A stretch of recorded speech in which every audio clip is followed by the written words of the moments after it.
Sweat Equity Podcast and streaming show, the number one comedy business podcast in the world. I'm gonna come. Whoa, aggressive off the bat for this pragmatic entrepreneurial advice show with real raw dog talk. To that one. We're 2020's best small, medium enterprise business advisory podcast in the United States. Hell yeah, we are. Thanks to Lux Global Excellence Awards, proudly hosted by Lux Life Magazine. You know, your favorite magazine on the rack. Read it every day. I love it. Over and over. And we're 2021's. Yeah, we already won the 2021 award. Like it's done. Just give it to them. They gave it to us in June. That's how good we are. 2021's best podcast and streaming entertainment studio. Eastern USA Media Innovator Awards. Rolls right off the tongue. 2021 hosted by, you know, Corporate Vision Magazine. Your favorite magazine growing up. You remember that? Yeah. So Right. excited every month when Right. it showed up in the mailbox. Yep. Meet the mailman down at the driveway. I used to spend my Sundays doing the New York Times Corporate crossword. Vision here, yeah. And Corporate Vision Magazine. Yay! That's how I spend my Sundays as a youth.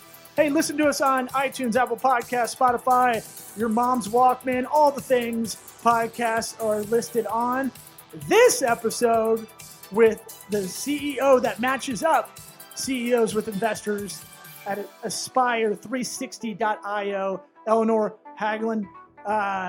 Drop some knowledge on a great marketplace, getting people matched up, exciting stuff. This episode is brought to you by Grasshopper. Try grasshopper.com/sweat. Get you 75 bones off an annual plan. That's trygrasshopper.com/sweat. $75 off an annual plan. The entrepreneur's phone line.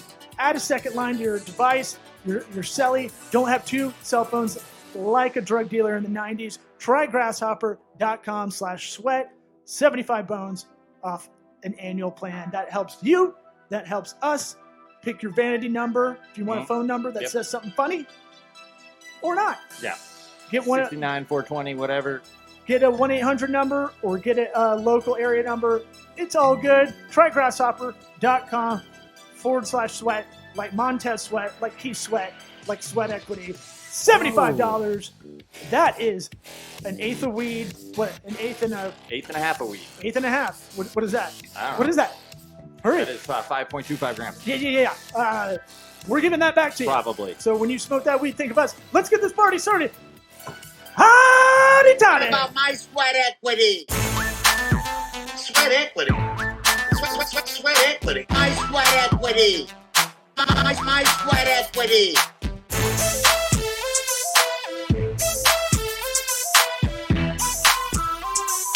Sweat equity. What about my sweat equity? Are you good? I'm very good. All right. We always try to do this at the top of every interview, and sometimes we forget. Can you give everybody your plugs, where to find you, social or website or otherwise? Yeah, for sure. So name's Eleanor Haglund. I'm the CEO of Aspire360. We support early stage founders, get access to coaches, mentors, and investors. We currently have a product in market that we do it manually, and we're releasing a tech product in a couple of months. You can find us on Aspire360.io. And if you specifically are excited about the tech product, do /get investors or /find startups. This, I think Eric, I speak for Eric, but I wish this existed 5 years ago. Yeah. I was like, give us money. When Find somebody to give us money, though. we were trying to find a cash partner for the agency. We were doing work, out of Tampa, a marketing agency, kind of business advisory combo, and was always cash strapped, and is cash flow kind of the thing that you see a lot of startups have issues with? I think the thing that I see most startups have issues with is acquiring customers, and that's to a billion of other things. It's kind of like, do you have a product that people really want? And then are you able to kind of convince them that you're the one that should be like providing it to them? And then cash flow just stems from all of that morass of chaos. Interesting. Yeah. So what kind of people, what kind of industries are getting a hold of you? Is it any particular?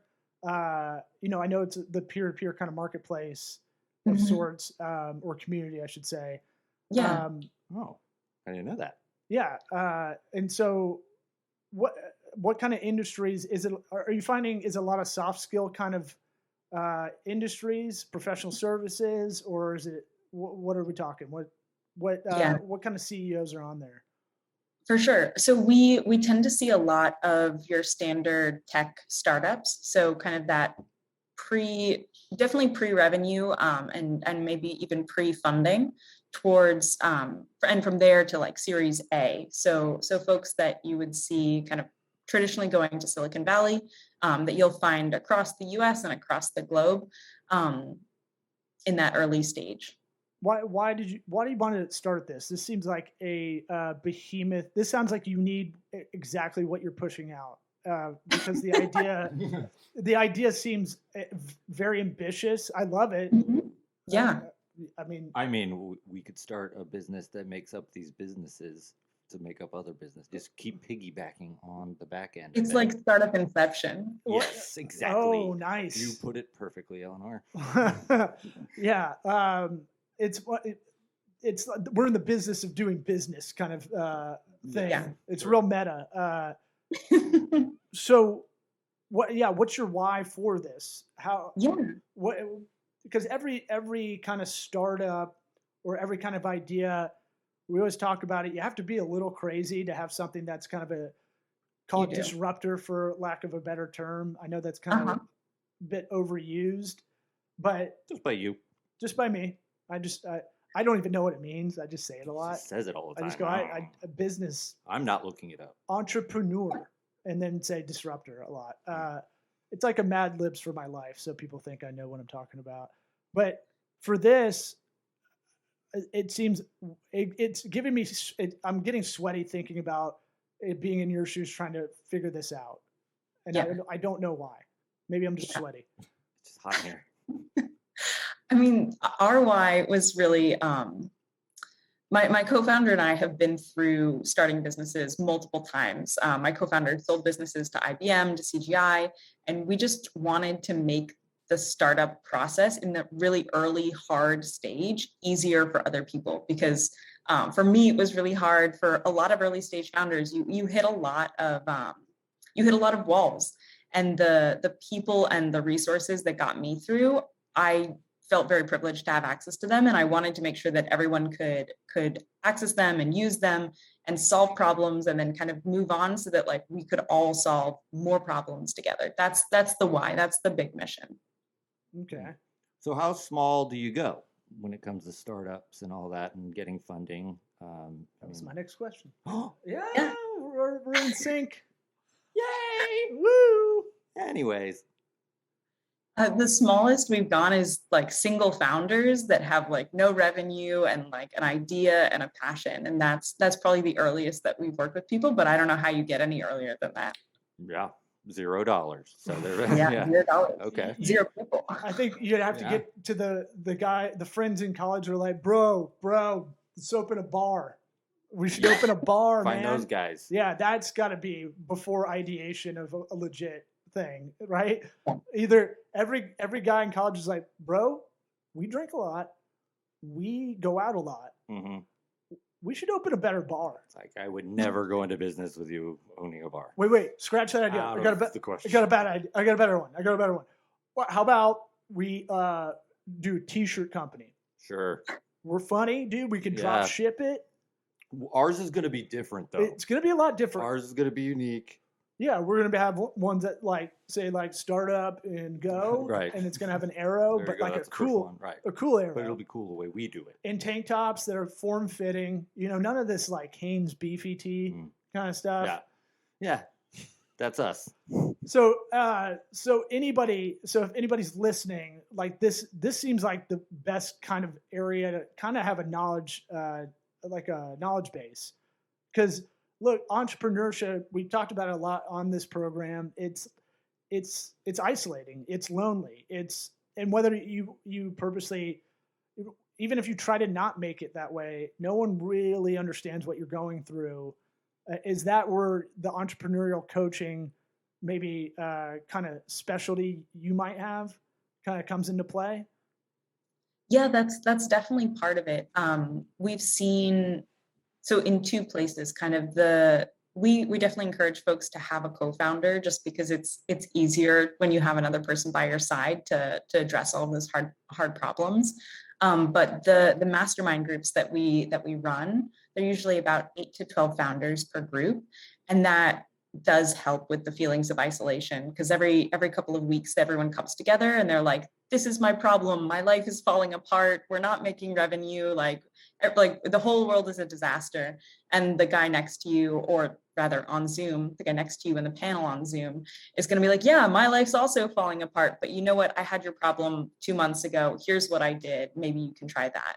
And you're just kind of like, oh cool, like I'm not alone, it's not the first time the world started to burn down, I'll figure it out.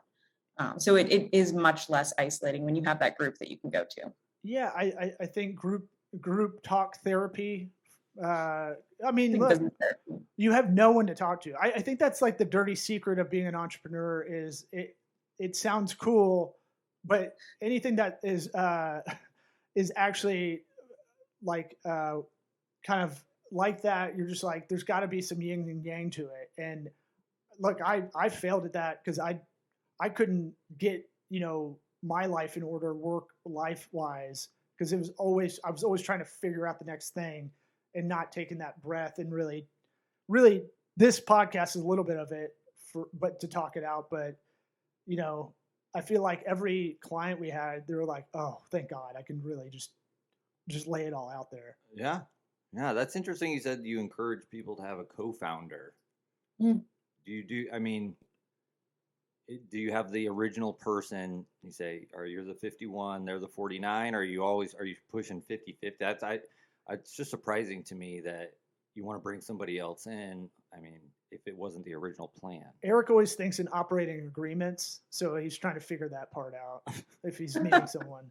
Yes. How's this going to work? What's my share in this conversation? Do you match people up like Bumble for Business that exists, but I don't say that out loud. Write that down. Don't know anybody that's done it ever. Do y'all match them up like that too, personality wise? So his question more about how does that actually work in a technical sense? I think mine would be more psychologically. How do you tell them to go find someone? It's a marriage. It's a business. Yeah, we don't operate like a business for Bumble. We do a lot of advising from the coaches and the mentoring side. So when someone is a single founder and they're just trying to do it all, that kind of can work for a little bit. But when you are trying to do it all and you're trying to tackle a new problem and it's extremely innovative, it gets overwhelming really quickly. And that's why we do encourage people to form teams, get advisors, get people around them that they can trust. And through some networking, through some selective kind of reaching out to folks who can help, they pretty quickly find founders who can support them. In terms of that 51, like 49% or the 50-50, my advisors throughout my career have always advocated not 50-50.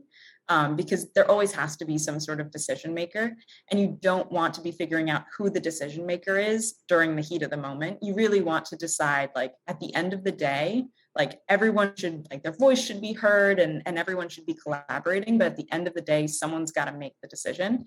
And that person should be the person with the majority ownership of the company. Good. Yeah.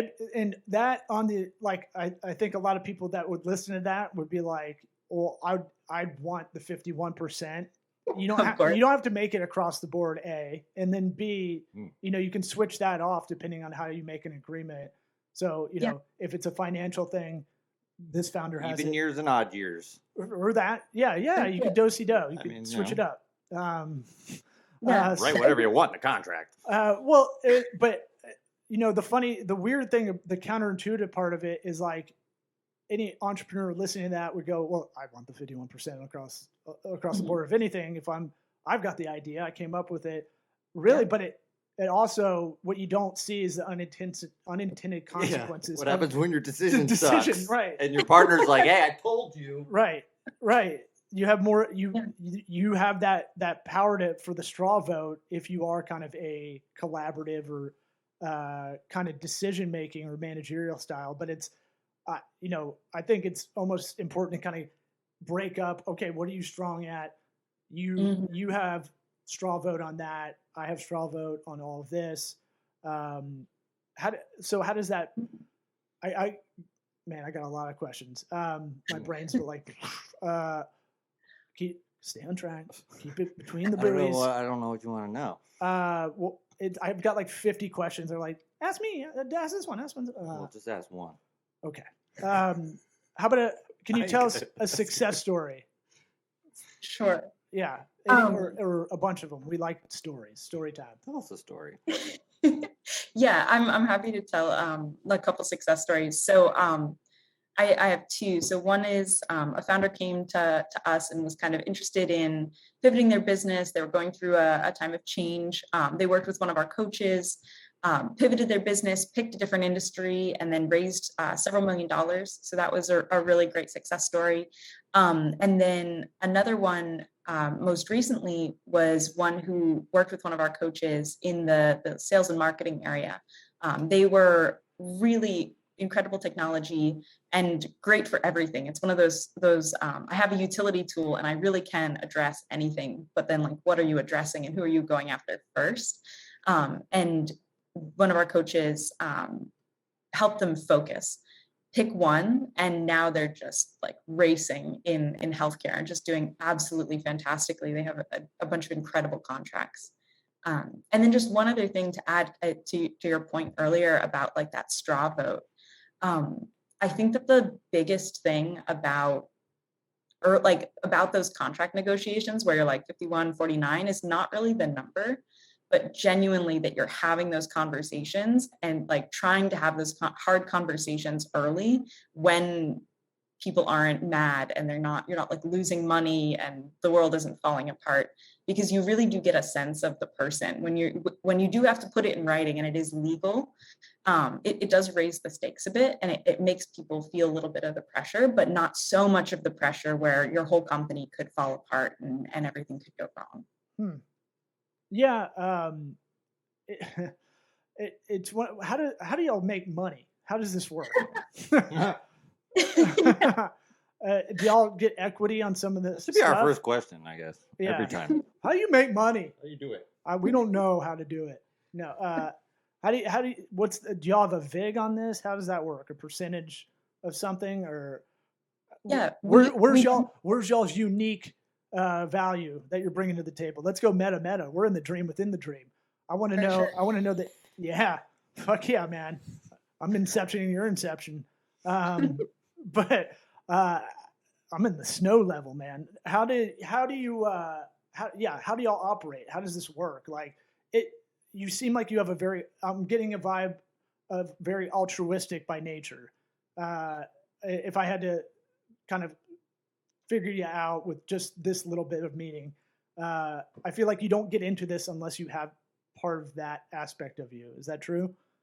For sure. I mean, I think that we definitely got into it partly because we wanted to give back. We're obviously business people by career. But a lot of the folks that we brought into the community really do want to give back and make sure that the next generation of entrepreneurs is set up for success.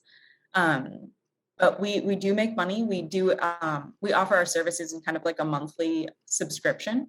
And our tech product, which will be released in a few months, will also be a monthly subscription, but at a lower price. I'm interested. How do you? I feel like you can't really talk about your tech product yet, but I'm just curious. Like you're dancing around. I'm trying to like connect the dots on what kind of tech product. I'm gonna guess an app of some kind or some sort of, I don't know, SaaS. I'm feeling. Yeah. Well, throw some buzzwords out there. What it is. Subscription as a service. For those not sure what. Or software as a service. Oh yeah, that's what I meant. Or PaaS, product as a service, which I don't really understand. But there's a lot of them out there. CAS, communication as a service. There's a lot of all that stuff out there. Yeah, we look at LinkedIn. We know what's up. We know the buzzwords. Go ahead. Sorry, I cut you off. I don't remember what I was talking about. I got 2/3 out of SaaS right. Well, you've been dancing around this tech product. Oh, yeah. What can give us something? Yeah, give us a little. Give us an exclusive. Yeah. Yeah, absolutely. Well, so our upcoming tech product is basically a way for entrepreneurs to assess themselves and their companies, really get an unbiased picture of where they are, and then connect with the folks that will match best with them. So the coaches, those mentors, and those investors that are aligned in terms of mission, in terms of industry, and are really a good personality fit for them moving forward. Oh, that's cool. So you've come up with some kind of calculator that's going to sort of, well, I mean, it's going to evaluate everything, I guess, but it's got a social aspect to it too. That's really interesting. We're big into personality tests, the kind of the businessy related ones or non. Is there something like that in this mix, maybe? So it's not exactly a personality test, but it will get to we'll try to understand the leader's style and then the way that they're interacting with the team, and really get a good sense of that dynamic, because I mean, disharmony is one of the biggest reasons that companies fail. And so getting a sense of how people are working together is going to be important. So you're figuring out working relationship dynamics. Well, you did go to Columbia. This is now you're convinced? This is high level stuff. Well, I mean, when you get into the psychology, I mean, that's, I think, what we both like about business is it is psychology. Yeah. And when you really get into this high level area, like you were obsessed with the what's the PSI? What was that? What's that? The culture index? Yeah, that's what I meant. That one. Oh yeah. Yeah. Well, that was a personality test that I found to be pretty crazy accurate, really. And all it was a 2-page thing, open-ended number of answers you could provide. So it'd say, use this, pick all the adjectives for how you should describe yourself. And the second one was how you should behave at work, I think it was.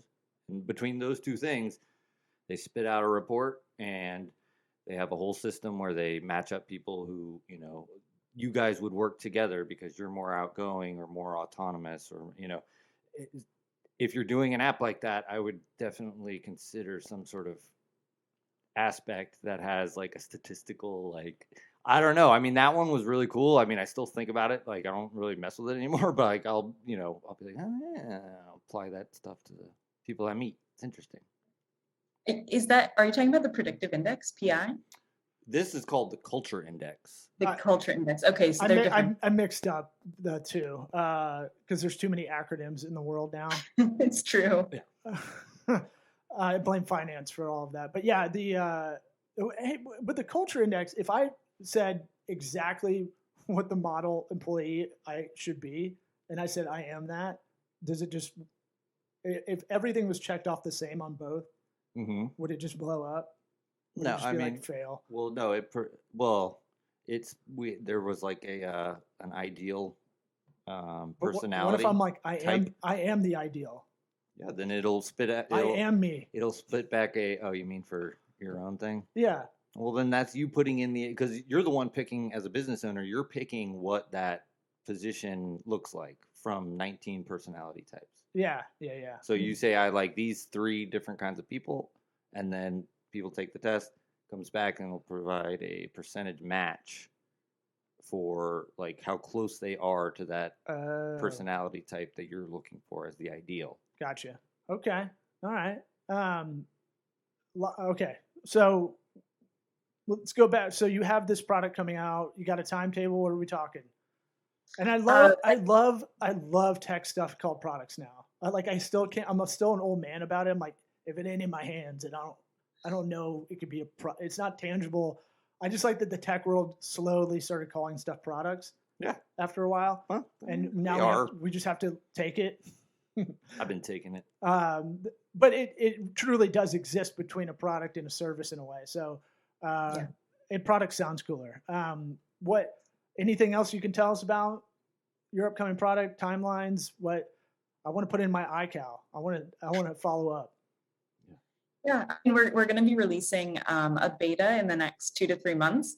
So we have signups on our website at www.aspire360.io/get investors, and that's for the startup side. So you can put that in your calendar. All right. He's typing it in. Investors. How do you spell investors?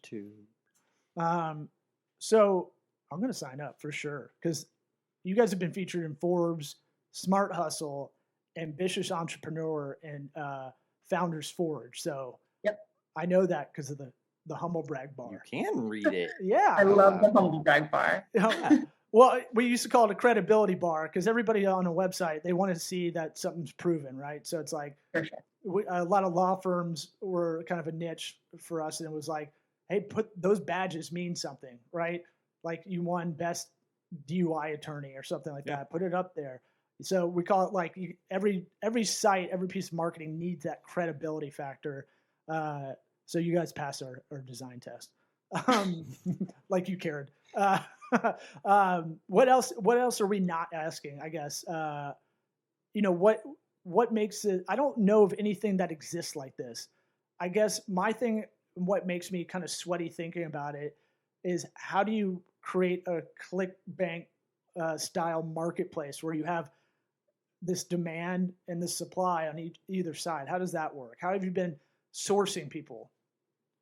Yeah. So what's your customer acquisition cost? What's your CAC? Our CAC.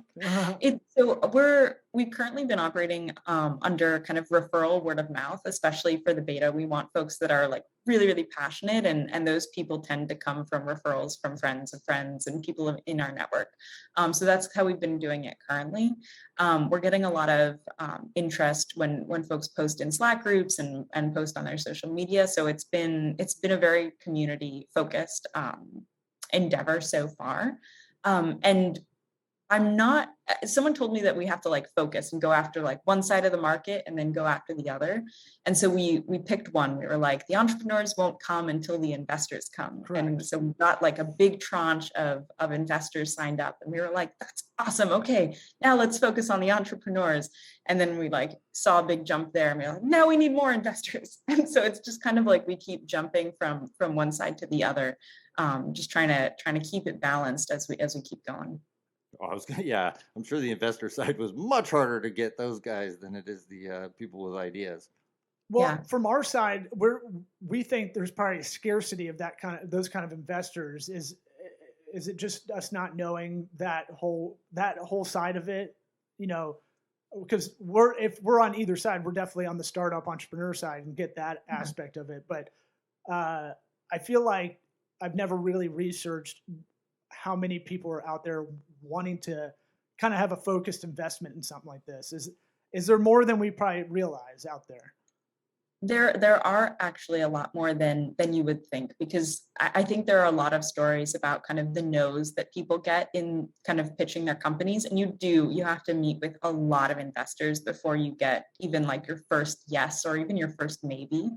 But when you think about it from the investor side, having a lot of deal flow and making sure that you're finding those gold nuggets that are going to make you $1 billion or whatever they're targeting is really challenging, and you're making a lot of like educated guesses. And so anything that can help you find those folks faster and enable you to invest faster and maybe even better is definitely something that they're looking for. That's cool. I mean, you probably cut down on the whole slog of those meetings and stuff like that. And that could probably be a make or break sort of timeline for some people. It's like, if I had just one more month worth of money to survive, I could have, or because I met with all these people that didn't, really want to invest. Yeah. It's often like a timing issue. Like the entrepreneurs need money at this point, and the investors, maybe they really want to give you money at that point, but there's just that like matching problem where they don't know when you're at that point, and you don't know that they're looking for you at that point. And so we're trying to take some of the friction out of that process. That's cool. Just like any romance, it's all about timing. It's all about timing. Right, Eric? Yeah. We got a bromance. Are you going to ask me to marry you? No, I'm not doing that again. What's it called? I'm divorced. I'm going to stay divorced. On the investor side, what's the vetting process over there? How does that work? And do you find, I'll let you answer that one before I fucking rattle off 5 more sub questions to it. I'm excited. I know this is such a cool idea that I think I'm just giddy about it. Thank you. Yeah, I mean, the vetting process on the investor side, we're obviously looking for folks that are interested in the particular stage of folks that we're looking to serve. We're targeting a couple of key industries right now, so making sure they're fitting within that. And then so far, we've been doing kind of personal interviews with each of the investors just to get a good sense that the initial seed community is going to be really fantastic, because we want to make sure that if we start with this community and then they refer people, we want to make sure that they're all kind of well-meaning, good, interested, and passionate. So you kept the marketplace culture by keeping it word of mouth, which is unusual in the tech era, right? Yeah. What on the investor side, is it? Are there a lot of VC firms, or are you trying to work with single people investor, like just a one person investing, or is it a mix of that, or what do you have going on? Yeah, so far it's been a mix. So we have kind of accredited investors who maybe would put in $10,000, like small check sizes, angels who would put in maybe those larger check sizes, angel syndicates and VCs. So kind of across the board, we have people in each of the different types. But the idea is that we want to make it simple enough that even if you don't have the resources of a VC firm, you can still kind of find the right folks without too much of a challenge. And that if you are that VC firm, that you can find that many more startups for your deal flow. Interesting. Yeah, this is I love this. I'm gonna make sure I get on the wait list. I know. Thank you. And Sign me up. We try to keep these episodes pretty short, and we always ask everybody that comes on the first time, and hopefully you'll come on again whenever that wait list beta comes out. We'll try to arrange something for you to come back on. We ask everybody the first time on here, what advice would you give your 13-year-old self? And so, yeah, I'll vamp if you need some time. The smile on Eleanor's face made me think, were you a bad 13-year-old? What were you doing? We purposely don't send that ahead because your booker coordinator was like, is there anything we should send ahead? I was like, no. We like to catch them off guard. Yeah. Ourselves sometimes too, like me running in late. Yeah. If you could travel back in time, Bill and Ted style, in a phone booth, you come out and you grab yourself by the jean jacket, just guessing what you're wearing, and you could tell yourself something that what would that advice be? Yeah, I mean, I think that I would tell 13-year-old me to just do things and like fall on my face and not be afraid of falling on my face and just kind of go for things, because the times in my life where I've kind of played it safe and like made sure that like things were going okay, I've like been the most unhappy and I've learned the least. And so I think that I would tell sorry? Like a fear of failure. Yeah, like just kind of like kick the fear of failure and like try things and like make the mistakes and then learn from them and move on. Like don't kick yourself for the mistakes, just keep going. Because I think that's where I've grown the most. That's where I've met the coolest people. And honestly, like turned the next corner because I knew that thing in the back was a failure and just like had a great time of it. Yeah. That's, we talk a lot about overthinking can get in the way. Yeah. And it sounds a little bit like that. Nobody's paying attention to you as much as you are. Exactly. Yeah, I had a football coach that put me in a game. I was JV. He was a varsity coach, and he came over to the JV game, and he put me in the game. He like vetoed the JV coach, and he goes, "You have a fear of failure. You're scared to make a mistake, and you're making a lot more." And it kind of knocked me out of that, like, pretty much instantly. But I totally get that. But I think my answer now is stretch. I know. What's yours now? Teach you to stretch. Oh, okay. Well, that's how we got to end the episode. That's how we ended the episode. I will find him. Aspire360.io and then Aspire360.io get investors if you want to be on the wait list. Thanks for coming on. We both appreciate your time. I appreciate your time. I do as well. Eric I do doesn't as either. well. Also, yes. Well, So than I don't law wanna does. Obviously. I don't want to How many minutes late for? 4. Come on, man. Yeah. I was flooring it over here too. I hate being late. But I was like, I don't want to be the possessive because we already have a heterosexual life mate relationship going on. Right. We're pretty close to full housing it. Mm-hmm. And so I don't want to speak in the possessive. Oh. But we appreciate it. In that scenario, do it. I'm glad this is a comedy show as well as a business show because I bumbled my way through a lot of questions. I think you did it. Thanks for coming on, and hopefully we'll have you back.